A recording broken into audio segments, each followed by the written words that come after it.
একটা পার্টি প্রধানকে পিটানো হয়েছে। আমি জানি না যে এখানে সুধীমণ্ডলী আছেন, রাজনৈতিক দলের নেতৃবৃন্দ আছেন, সাংবাদিক আছেন, এই পর্যন্ত কাউকে গ্রেপ্তার করা হয়েছে? আমি জানি না কাউকে গ্রেপ্তার করা হয়েছে কিনা, সে যে দলেরই হোক। একটা পার্টি প্রধানকে মিডিয়ার সামনে তাকে পিটিয়ে আহত করে, এবং এখন সে চিকিৎসাধীন।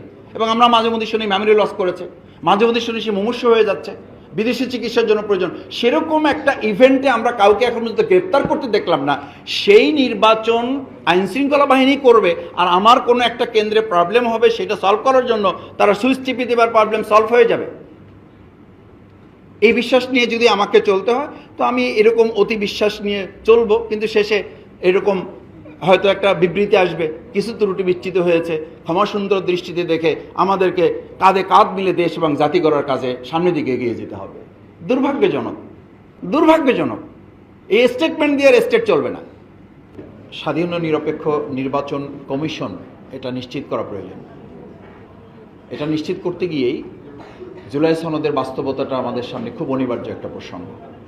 এখন জুলাই সনদ যেটা প্রকাশিত হয়েছে ইতিমধ্যে, এটা নিয়ে রাজনৈতিক দলের পক্ষ থেকে কিছু সংযোজন বিয়োজনের প্রসঙ্গ তোলা হয়েছে। আমি খুব গুরুত্বের সাথে উপলব্ধি করি যে এই নির্বাচন নিয়ে আমরা যারা কথা বলি, আমার কাছে কোনো কোনো সময় খুব বিস্ময়কর মনে হয় যে আমরা ঠিক এমনভাবে কথা বলছি যেন স্বাভাবিক প্রক্রিয়ার একটা সরকার চলে গেছে এবং স্বাভাবিক একটা নির্বাচনের মধ্যে আমরা পড়েছি। বিষয়টি কিন্তু তা না। আমাদের বিগত 15 বছরে ইনস্টিটিউশনগুলো শেষ করা হয়েছে, রাজনৈতিক দুর্বৃত্তন হয়েছে, আমরা 15 বছর ভোট দিতে যাইনি, ভোট দিতে পারিনি। তার প্রেক্ষিতে একটা সরকারের বিপ্লবের মধ্য দিয়ে, অভ্যুত্থানের মধ্য দিয়ে পরিবর্তন হয়েছে, এবং 3 দিন আমাদের কোনো সরকারও ছিল না। আমরা এখন যে সংবিধানের কথা বলি, আমরা 3 দিন কোন সংবিধানে ছিলাম, এখন কোন সংবিধানে আছি। এই সংবিধান জাতির জন্য অত্যন্ত গুরুত্বপূর্ণ, নির্বাচন খুবই গুরুত্বপূর্ণ। আমরা এই কথা যখন বলি, কেউ কেউ মনে করেন যে জামাত ইসলামী নির্বাচন চায় না, কিন্তু অত্যন্ত মজার ব্যাপার হচ্ছে জামাত ইসলামী একমাত্র দল বলতে হবে যারা 300 আসনের নির্বাচনের প্রার্থী দিয়ে মাঠে কাজ করছে। কিন্তু প্রশ্ন হচ্ছে যে এই জুলাই সনদের কার্যকারিতার প্রশ্নে যখন আমাদের কথা ওঠে, তখন আমরা পরবর্তী সরকারের কথা বলি। পরবর্তী সরকারের কথা একটু আগে আমি নেতৃবৃন্দের কাছে শুনলাম যে কে বলেছে এটা মানব না, বলেছে তো রাজনৈতিক নেতৃবৃন্দের কাছ থেকে। তো আমরা একটু শুনেছি যে আমরা সরকারে গিয়ে এগুলো কোনোটা রাখবো না, শুনেছি তো আমরা, এগুলো রেকর্ড আছে তো। এটা তো কোনো দলের পক্ষ থেকে উইথড্র করা হয় না যে না, আমাদের এই কথাটা যেটা বলা হয়েছে, আমাদের এই কথাটা যথার্থ নয়, এবং যিনি বলেছেন এটা আমাদের দলের কথা নয়। সুতরাং এই কথাগুলো যদি আমাদের আসে, তাহলে তো এই শঙ্কার কথা থাকবে। সেজন্য আমি মনে করি সরকারের এই প্রসঙ্গে আগে নির্বাচন কমিশনের যে দায় দায়িত্বের প্রশ্ন আসে, সেইগুলো আমাদের সামনে রাখা দরকার। Level playing field, level playing field বলতে আমরা এখন যেটা বুঝি সেটা হলো, আপনি যদি প্রভাব থাকে, ক্ষমতা থাকে, তাহলে থাকবেন, আর না হলে আপনি থাকবেন না। না হলে আপনি ভোট দিতে যেতে পারবেন না, না হলে আপনার ঠ্যাং ভেঙে দেওয়া হবে, না হলে আপনার জিহ্বা কেটে দেওয়া হবে, না হলে আপনি সুস্থভাবে বাড়ি ফিরতে পারবেন না। This is message.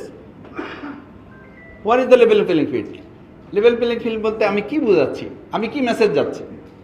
Dhaka university DUCSU নির্বাচনের কথা বলে। ডাকসু নির্বাচন প্রত্যেক ছাত্রছাত্রী সুশিক্ষিত, সচেতন এবং স্বাবলম্বী, ফিজিক্যালি সে ক্যাপেবল। কিন্তু একজন 70 বছরের মানুষ যখন গ্রামে ভোট দিতে যান, শিক্ষার দিক থেকে, সচেতনার দিক থেকে তিনি তো ঠিক একইভাবে ঢাকা ইউনিভার্সিটির কোনো একজন ছাত্র বা ছাত্রীর মতো, শিক্ষার্থীর মতো তিনি তাৎক্ষণিকভাবে একটা প্রেস ডেকে বা একটা প্রেসের কাছে গিয়ে, একটা সোশ্যাল মিডিয়ার কাছে গিয়ে তিনি কি প্রতিবাদ করার মতো সামর্থ্য রাখেন? ঢাকা ইউনিভার্সিটি ডাকসু নির্বাচন করতে গিয়ে আমরা যতটুকু জানার সুযোগ হয়েছে, ঘাম ঝরেছে, শুধু ঘাম ঝরেনি, কোনো কোনো সময় আমাদের কাছে মনে হয়েছে যে আমরা সিটকে পড়ে যাচ্ছি, ইলেকশনটা বন্ধ হয়ে যাচ্ছে। কোনো কোনো সময় এরকম মনে হয়েছে যে রেজাল্ট ডিক্লেয়ার করা যাচ্ছে না।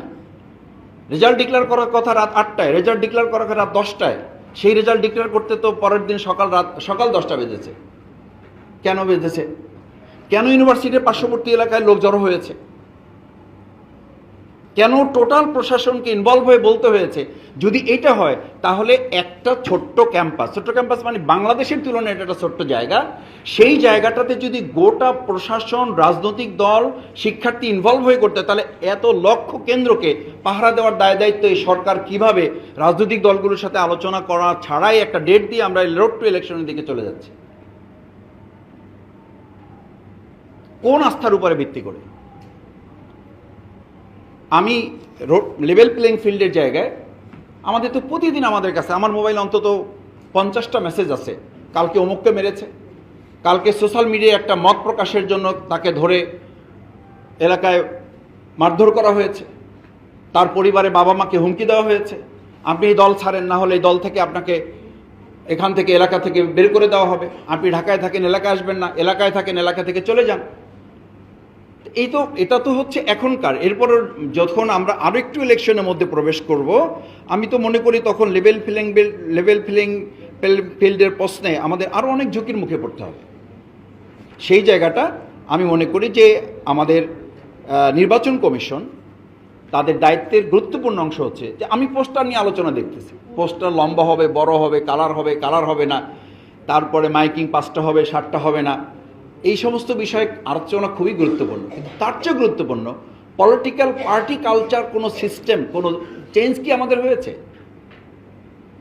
আমরা কি কোনো রিফরমেশন আমাদের মধ্যে নিয়ে আসতে পেরেছি? চিন্তার মধ্যে, দর্শনের মধ্যে, ফিলসফিতে আমাদের কোনো পরিবর্তন এসছে? আমার কাছে তো তা মনে হয় না। আমি এখনও এলাকায়, আমাকে এক জায়গায় নমিনি করা হয়েছে, পটুয়াখালী 2 বাউফল আসন, আমাকে আমার লোকেরা বলে যে মাসুদ ভাই এখনও আসতে হলে আমাদেরকে একটু প্রিপারেশন নিয়ে আসতে হবে। What is the scenario? এলাকায় যেতে হলে যদি আমাদের প্রস্তুতি নিয়ে যেতে হয় এখনই, তাহলে ইলেকশনের দিন কি প্রস্তুতি নিতে হবে আমাদের? ওসি সাহেব বলেন, ডিসি সাহেব বলেন, ওনাদেরকে জানিয়ে যেতে হয় আমাদেরকে যে ভাই আমাদেরকে একটু জানিয়ে আসবেন, কারণ আপনারা কখন আসেন, কখন কোথায় কি হয়, আমাদের একটা টেনশন থাকে। তো এখনই যদি টেনশন ডিসির থাকে, এসপির থাকে, ওসির থাকে, তাহলে লেভেল প্লেইং ফিল্ড বা প্রশাসনের এই কর্তব্যের জায়গাটা আমি মনে করি যে এটা কনসার্ন হওয়া উচিত আমাদের। তৃতীয় যেটা আমি বলবো সেই জায়গাটা হচ্ছে, দেখেন আমরা ইলেকশনের জন্য আমাদের এখানে 4টা মূল কনসার্ন আমরা খুব গুরুত্বের সাথে বলেছি। আইনশৃঙ্খলা রক্ষা, আইনশৃঙ্খলা রক্ষায় যারা আছেন তারা একদম শেপ নিয়ে বসে আছেন। আমি এটা একেবারে সবার জন্য কমন বলছি না, শেপ নিয়ে বসে আছেন। সামনে একটা ক্ষমতায় আসতেছে একটা দল, সেই দলের আনুগত্য পরায়ণ হয়ে কাজ করে তাদের নেক নজরে পড়ার একটা চূড়ান্ত কম্পিটিশন চলতেছে, একটা প্রতিযোগিতা চলতেছে। আমি কিভাবে পরবর্তী যে পার্টি ক্ষমতায় আসতেছে, এটা একটা অ্যানালিসিস আমাদের দেশে আছে আর কি, একটা পারসেপশন আছে, এবং সেই পারসেপশনটা আমরাও তুলে ধরেছি। আমরাও রাজনৈতিক নেতৃবৃন্দের পক্ষ থেকে এরকম একটা কথা বলা হয়, আমরা ক্ষমতায় আসছি, আমরা অমুকে প্রধানমন্ত্রী হবে, অমুকে প্রধানমন্ত্রী হবে, অমুকে রাষ্ট্রপতি হবে। আমরা তো ভাগ বাটোয়ারা করে শেষ করে দিয়েছি। এই ভাগ বাটোয়ারা করে শেষ করে দেওয়ার কারণে, প্রশাসনের কাছে মেসেজের কারণে তারা এখন অতিরিক্ত আনুগত্য পরায়ণ হয়ে কোথাও মানে এমন সেবাদাসে পরিণত হয়েছে, এটা খুবই দুর্ভাগ্যজনক, যেটা আওয়ামী লীগের 15 বছর আমরা কোনো ক্ষেত্রে খেয়াল করি নাই। তো সেই জায়গায় আইনশৃঙ্খলা রক্ষাকারী বাহিনী, এই আমাদের সেগুনবাগিচায় যেখানে আর্মি, পুলিশ, অন্যান্য গোয়েন্দা সংস্থার মধ্যে একটা পার্টি প্রধানকে পিটানো হয়েছে। আমি জানি না যে এখানে সুধীমণ্ডলী আছেন, রাজনৈতিক দলের নেতৃবৃন্দ আছেন, সাংবাদিক আছেন, এই পর্যন্ত কাউকে গ্রেপ্তার করা হয়েছে? আমি জানি না কাউকে গ্রেপ্তার করা হয়েছে কিনা। সে যে দলেরই হোক, একটা পার্টি প্রধানকে মিডিয়ার সামনে তাকে পিটিয়ে আহত করে, এবং এখন সে চিকিৎসাধীন, এবং আমরা মাঝে মধ্যে শুনি মেমোরি লস করেছে, মাঝে মধ্যে শুনি সে মুমূর্ষু হয়ে যাচ্ছে, বিদেশি চিকিৎসার জন্য প্রয়োজন। সেরকম একটা ইভেন্টে আমরা কাউকে এখন পর্যন্ত গ্রেপ্তার করতে দেখলাম না। সেই নির্বাচন আইনশৃঙ্খলা বাহিনী করবে, আর আমার কোনো একটা কেন্দ্রে প্রবলেম হবে, সেটা সলভ করার জন্য তারা সুইচ টিপে দেবার প্রবলেম সলভ হয়ে যাবে। এই বিশ্বাস নিয়ে যদি আমাকে চলতে হয়, তো আমি এরকম অতি বিশ্বাস নিয়ে চলবো, কিন্তু শেষে এরকম হয়তো একটা বিবৃতি আসবে, কিছু ত্রুটি বিচ্যুত হয়েছে, ক্ষমা সুন্দর দৃষ্টিতে দেখে আমাদেরকে কাঁধে কাঁধ মিলে দেশ এবং জাতি গড়ার কাজে সামনের দিকে এগিয়ে যেতে হবে। দুর্ভাগ্যজনক, দুর্ভাগ্যজনক। এই স্টেটমেন্ট দিয়ে স্টেট চলবে না। এই স্টেটমেন্ট তো আমরা দেখেছি, যারাদের গ্রেপ্তার করার কথা তারা স্টেটমেন্ট দিয়ে দুঃখ প্রকাশ করছেন, তারা স্টেটমেন্ট দিয়ে বিচার চাচ্ছেন, অথচ তারা দায়িত্বে আছেন। প্রযুক্তির ব্যবহার আমরা যদি বলি, প্রযুক্তির ব্যবহার আমরা কতখানি করতে সরকার প্রস্তুতি নিয়েছে আমরা জানি না। সংস্কার কমিশনের মাধ্যমে প্রস্তুতি, জুলাই সনদের আইনি ভিত্তি তো আমরা এখনো করতে পারি না। জুলাই সনদের আইনি ভিত্তিটা তো আমাদের জন্য অত্যন্ত তাৎপর্যপূর্ণ, কারণ এটার উপরে ভিত্তি করেই আমাদের নির্বাচনে কিছু বাধ্যবাধকতা আসবে। আমি ক্যান্ডিডেট হিসেবে আমার বাধ্যবাধকতা আসবে, রাজনৈতিক দল হিসেবে যারা আছেন তাদের কিছু বাধ্যবাধকতা আসবে। সেই জায়গায় আমি রাজনৈতিক দলের কিছু করণীয় কথা কয়েকটা বলে আমি শেষ করে দেবো। গণতান্ত্রিক আচরণ বজায় রাখা। গণতান্ত্রিক আচরণে আমাদের কি এমন আমরা আচরণ বজায় রাখতে পারছি? আমাদের বক্তব্যের, আমাদের কথার মধ্যেই তো আমরা কোনো সৌজন্যতা এখনো ফিরে নিয়ে আসতে পারিনি। এখন কোনো টক শোতে কেউ বসতেও ভয় পায়, আগে সে জিজ্ঞেস করে আমার টক শো সহপার্টনারকে, টক শো সহপার্টনারকে, এটা না জেনে সে যেতে চাচ্ছে না। যেতে চাচ্ছে না কেন ভাই? আপনি সংসদে আস্থা রাখবেন, নির্বাচনে আস্থা রাখবেন, কিন্তু টক শোতে 3 জনে আস্থা রাখা যাচ্ছে না। প্রডিউসার যিনি থাকেন বলেন যে মাসুদ ভাই অমুকে আসবেন, আপনি যদি একটু ওনার ব্যাপারে রাজি হন তাহলে আমরা একটু ওনাকে ডাকতে চাই। তাহলে এই কোশ্চেন আমাকে বলা হলো কেন? বলছে মাসুদ ভাই এখন এটা একটা কমন কনসার্ন হয়ে গেছে, 3 জন মিলে টকশোতে থাকা যাচ্ছে না। প্রডিউসার ভয় পান যে এই 3 জনের মধ্যে ওখানে এমন পরিস্থিতি তৈরি হবে যে আইনশৃঙ্খলা বাহিনী নিয়োগ করতে হতে পারে, এবং সেই সিনিয়রিগুলো তো আমরা দেখতে পাই। আপনি ওখানে আলোচনা হচ্ছে রাজনৈতিক দলগুলো কিভাবে জনগণের মধ্যে ঐক্য বিনির্মাণ করতে পারে। যারা ঐক্য বিনির্মাণের করার জন্য বয়ান দিচ্ছেন তাদের মধ্যে যে অনৈক্য তৈরি হয় সেটা তো গোটা জাতিকে বিভক্ত করে ফেলছে। কি ঐক্যের আলোচনা হচ্ছে ওখানে? কি ঐক্যের মেসেজ দিচ্ছে আমরা ওখানে? টেবিল চাপড়ানো হচ্ছে, একজন উঠে দাঁড়িয়ে যাচ্ছে।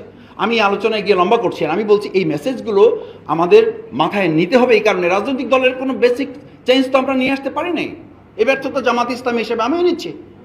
আমরা এই আলোচনায় যাচ্ছি না, আমরা আলোচনায় যাচ্ছি প্রশাসনে, আমরা আলোচনায় যাচ্ছি আইনশৃঙ্খলা বাহিনী, আমরা আলোচনায় যাচ্ছি অন্তর্বর্তী সরকারে যারা আছেন। কিন্তু আমাদের দায়িত্বটা কি? আমরা অন্তর্বর্তী কমিশনের সমানে নোট অফ ডিসেন্ট দিচ্ছি, আমরা এই জাতীয় ঐক্যমত কমিশনে আমি বলছি যে এটা আমরা এটা মানবো না, সুতরাং এটা হবে না। যদি তাই হয় তাহলে পরবর্তী সরকার এটা মানবে। এটা আস্থার জায়গা তৈরি করার জন্যই তো বাংলাদেশ জামাত ইসলামী আরও কিছু রাজনৈতিক দল মিলে একটা কথা বলেছে, প্রফেশনাল রিপ্রেজেন্টেশন। পিয়ারের সিস্টেমে আমরা আসি, জাতীয় সরকার গঠনের এটা তো একটা পদ্ধতি। আমরা যে ফ্যাসিস্ট থেকে স্বৈরাচার যেন আর কোনো সরকার এককভাবে এই দেশের মানুষের মালিকানার জায়গায় পৌঁছার একটা মানসিকতা তার মধ্যে তৈরি করতে না পারে, সেই জায়গাটার জন্যই তো আমরা বলছি যে প্রফেশনাল রিপ্রেজেন্টেশনে সকল ছোট বড় দল যারা আছে সেই জায়গাটা কিছু সেটা লিমিটেশনস আছে। আমরা বলছি যদি এটা মানে অ্যাটেনশনে নেওয়া হয়, তারপর আলোচনার মাধ্যমে ছোটোখাটো বিষয়গুলো আমরা সেখানে সমাধানের রাস্তা বের করতে পারবো।